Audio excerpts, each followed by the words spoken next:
اعوذ باللہ من الشیطان الرجیم بسم اللہ الرحمن الرحیم طاسیم میم تلک آیات الکتاب المبین۔ سورۃ الشعراء کے فوائد و لطائف کا بیان۔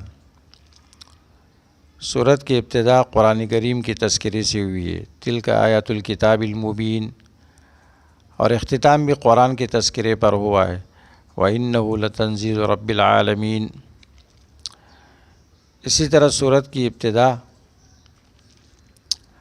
ظالمین کی وعید سے ہوئی ہے، إِن نَشَأْ نُنَزِّلْ عَلَيْهِم مِّنَ السَّمَاءِ آیَةً فَظَلَّتْ أَعْنَاقُهُمْ لَهَا خَاضِعِينَ، اور اختتام بھی ظالموں کی وعید پر ہوا ہے، وَسَيَعْلَمُ الَّذِينَ ظَلَمُوا أَيَّ مُنقَلَبٍ يَنقَلِبُونَ۔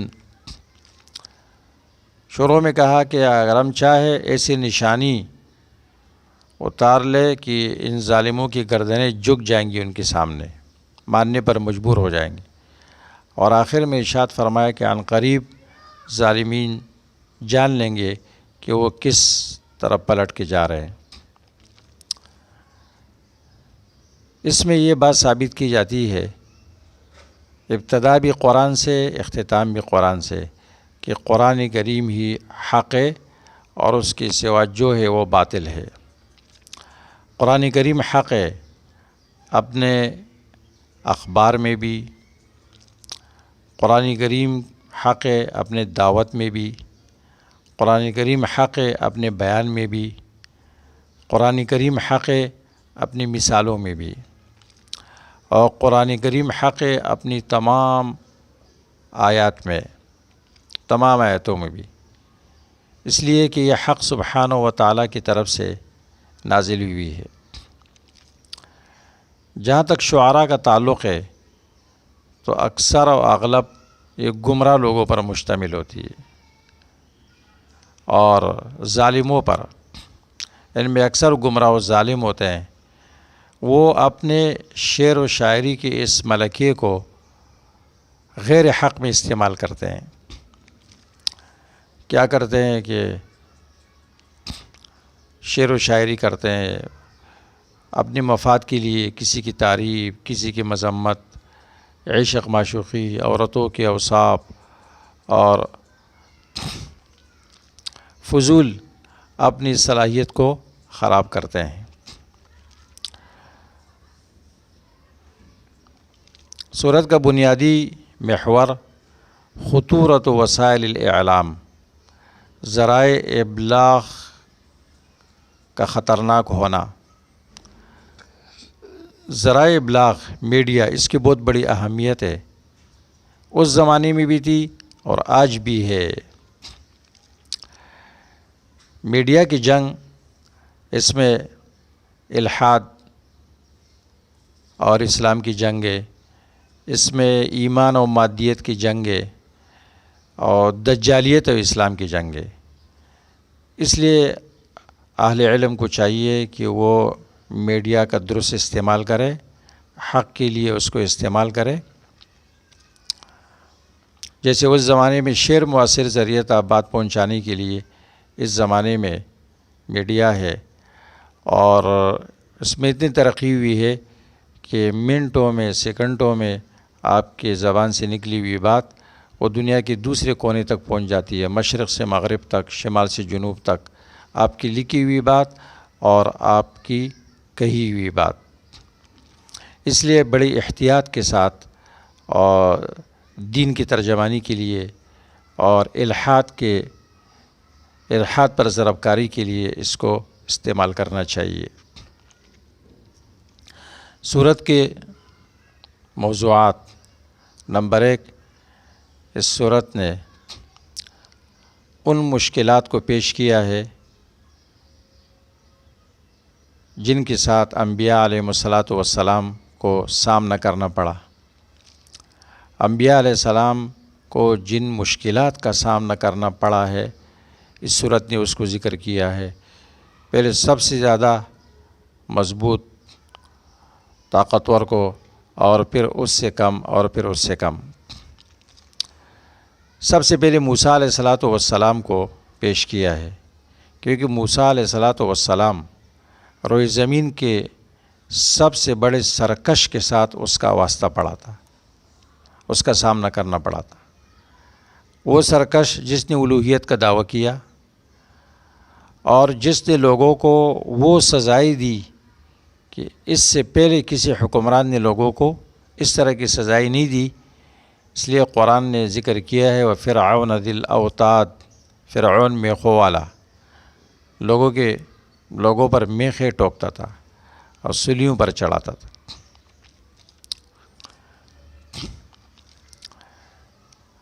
آیت نمبر 12 میں یہ بیان ہوگا کہ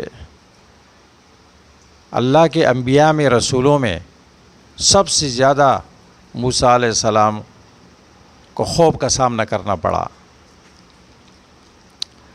13 نمبر میں یہ بیان ہوگا کہ انبیاء میں ایسا کوئی نہیں گزرا کہ جس کا سینہ اتنا تنگ ہوا ہو جتنا موسیٰ علیہ السلام کا تنگ ہوا، اور اس کی زبان نہیں چل رہی تھی۔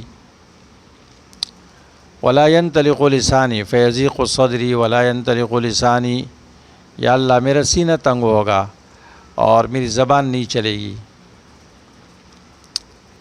14 نمبر میں یہ بیان ہوگا کہ ایسا کوئی پیغمبر نہیں گزرا کہ وہ قوم کا منکر تھا، اور جس کو ایسی قوم کی طرف بھیجا گیا کہ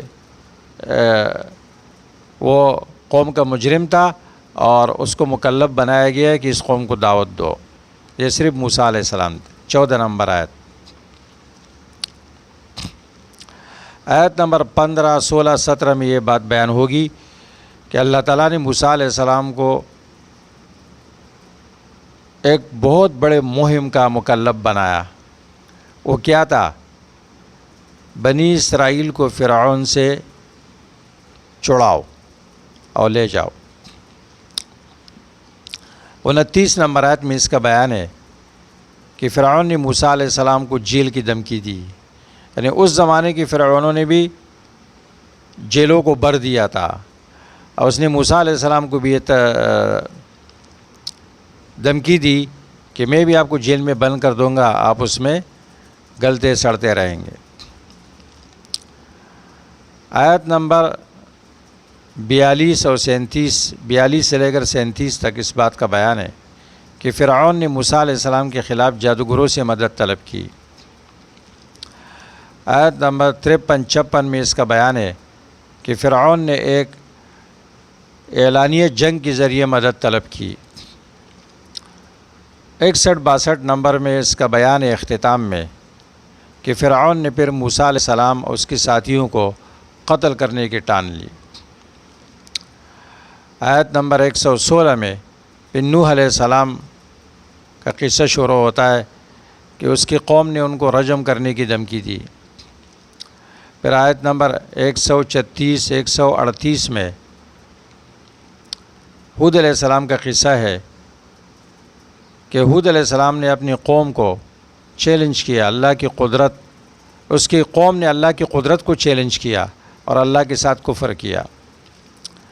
پھر آیت نمبر 157 میں صالح علیہ السلام کا قصہ ہے کہ ان کی قوم نے اللہ کی اونٹنی پر زیادتی کی۔ پھر آیت نمبر 165، 166 میں لوط علیہ السلام کا قصہ ہے کہ لوط علیہ السلام کی قوم نے اس فاحشے کے ارتکاب کیا کہ ان سے پہلے جہان والوں میں سے کسی نے اس کی طرف سبقت نہیں کی تھی کہ وہ مرد ایک دوسرے سے خواہش پوری کرتے تھے۔ پھر آیت نمبر 181، 183 میں شعیب علیہ السلام کا قصہ ہے کہ ان کی قوم نے ناپ تول میں کمی کر کے ظلم کا ارتکاب کیا اور زیادتی کا ارتکاب کیا۔ اس کے بعد پھر تسہیلات اور تیسیرات، آسانیاں پیش کی گئی، وہ آسانیاں جس کے ساتھ اللہ تعالیٰ نے اپنے آخری پیغمبر کو خاص کیا 213 میں 220 میں۔ اس صورت کے لطائف میں سے یہ ہے کہ اس میں مبین کا لفظ 3 مرتبہ آیا ہے۔ تلک آیت الکتاب المبین، اولو جئتک بشیء مبین بلسان عربی مبین۔ اس بات کو واضح کرنے کے لیے کہ قرآن کریم انتہائی واضح، ظاہر اور جس کے اندر کوئی خفا نہیں ہے، جس کے دلائل انتہائی ظاہر باہر ہے، یہ صرف قرآن کریم ہے۔ اور قرآن کریم ایسی حجت ہے کہ جو مکمل ہے اور اس کے دلائل ایسے ہے کہ وہ باطل کے بیجے نکالنے والے ہیں۔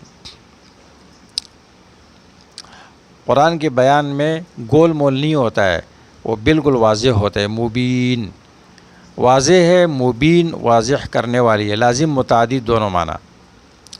اس طرح لسان کا کلمہ اس میں بار بار آیا ہے، لسان، وَيَضِيقُ صَدْرِي وَلَا يَنطَلِقُ لِسَانِي، موسیٰ علیہ السلام کے کلام میں، وَاجْعَل لِّي لِسَانَ صِدْقٍ فِي الْآخِرِينَ، ابراہیم علیہ السلام کے کلام میں، بِلِسَانٍ عَرَبِيٍّ مُبِينٍ، قرآن کریم کے تعارف میں۔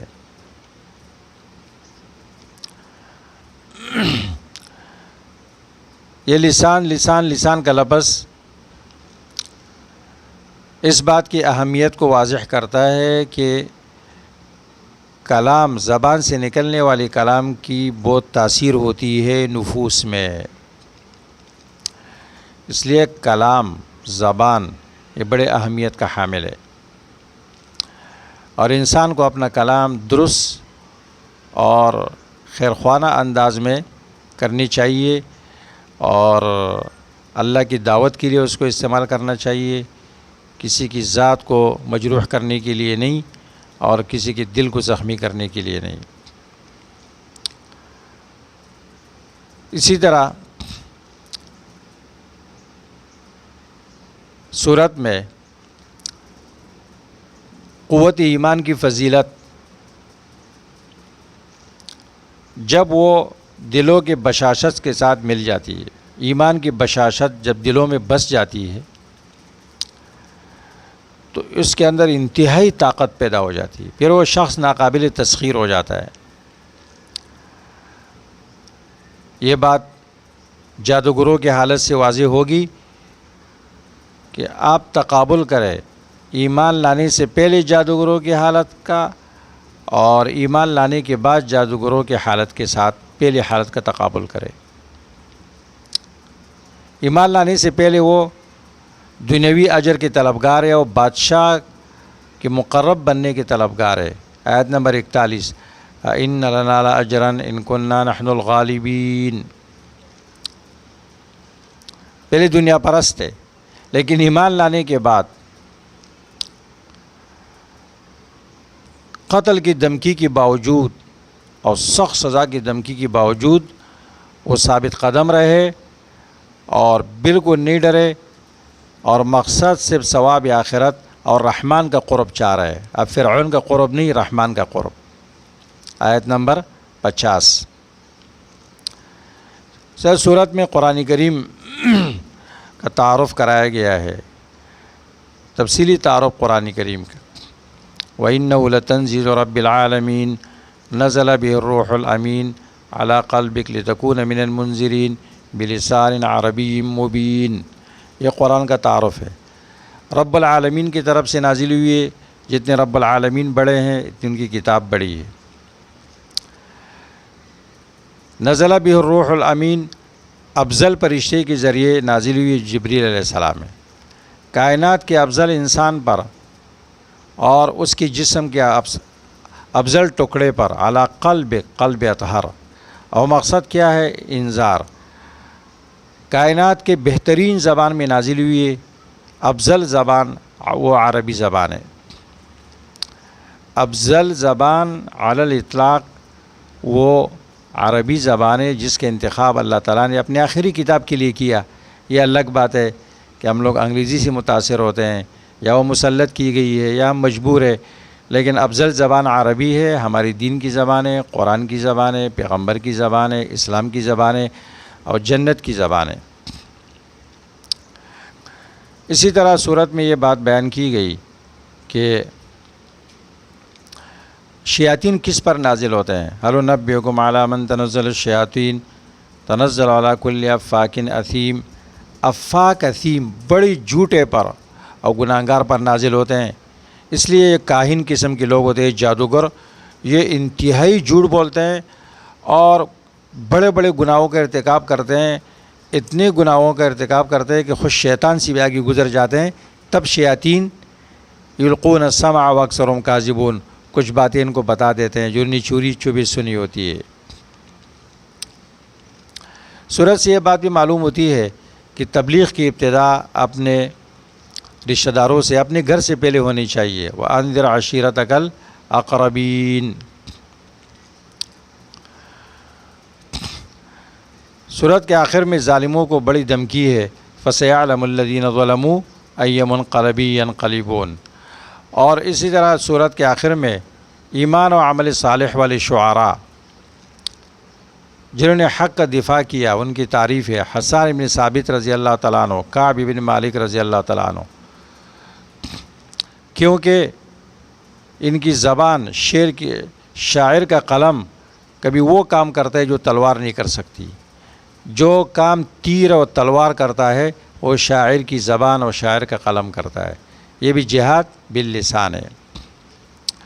تو ایسے وہ شاعر قابل تحسین ہے کہ جو اپنے اس ملکے کو دین حق کی دفاع میں استعمال کرتے ہیں، اور وہ گمراہ ہے جو اپنے اس صلاحیت کو دین کے خلاف یا اللہ والعب میں استعمال کرتے ہیں۔ نیک نامی اللہ کی بہت بڑی نعمت ہے۔ ابراہیم علیہ السلام نے اللہ سے نیک نامی مانگی، وَجَعَلْ لِي لِسَانَ صِدْقٍ فِي الْآخِرِينَ۔ بعد والے لوگوں میں یا اللہ مجھے نیک نامی عطا فرما۔ تو ابراہیم علیہ السلام کا ذکر خیر ہر جگہ ہوتا ہے۔ اس کو یہود بھی مانتے ہیں، نصارہ بھی مانتے ہیں، مسلمان بھی مانتے ہیں، ہندو بھی مانتے ہیں، تمام ملتوں کے لوگ ابراہیم علیہ السلام کو مانتے ہیں۔ اس لیے دینی دعوت کے لیے نیک نامی، اچھا کردار اور نیک نامی یہ بڑے اہم چیز ہے۔ اس سے بات کا اثر بہت زیادہ ہوتا ہے۔